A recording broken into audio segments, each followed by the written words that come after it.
Friends, we introduce you to a man who's changing the lives of young teenagers in Northwest Indiana. Once a member of the Latin Kings, he is now a minister. NBC5's Art Norman reports his message is very simple: reclaim our kids.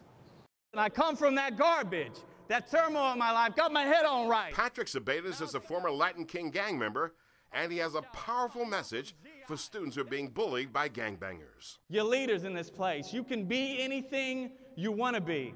Patrick has come a long way from being a street gang recruiter. I came from a home where my father was an alcoholic and my mother was a compulsive gambler. So all I had was the streets. He was able to find a family nearby, and it happened to be with a criminal gang unit. A life in gangs for a man who hated his father began here under the Calumet Avenue Bridge. It was a life he was not very proud of. I went to jail for a few years to pay for my crimes. Can I take back the hurt and the people I victimized? No.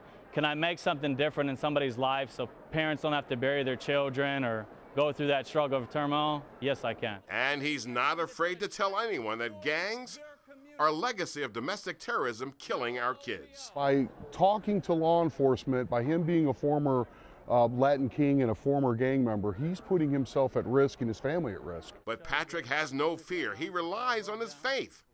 He's a minister, an engineer, and the CEO of an anti-gang not-for-profit, the Sabaitis Educational Institution. I already knew him since I was younger because we went to church. Well, I attended his church. In 8th grade, Christopher Perez was being pressured to join a gang, and he was thrown out of school when he was caught bringing a knife to class. But he was saved. I didn't want to be that parent that had to bury my son or have to see my son in jail. And I sat down with him and I said, do you really want to get back in school? Do you really want to get your education right? Him being there really touched me, because if he wasn't there, then I don't know how I would have got back into school. Mentor and mentee were together in school when Christopher got his 8th grade honor certificate. In our community, we face these problems each and every day.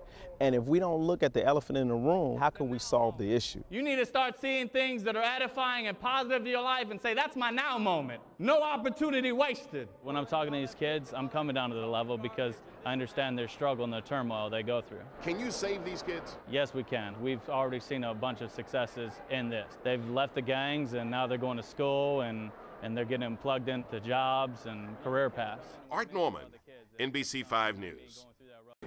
Powerful speaker. Patrick's message is being pumped out to places kids hang out online: Twitter, Facebook, and the nonprofit's website as well. To find out more about people who impact our community, log on to NBCChicago.com and click Making a Difference. And he certainly is.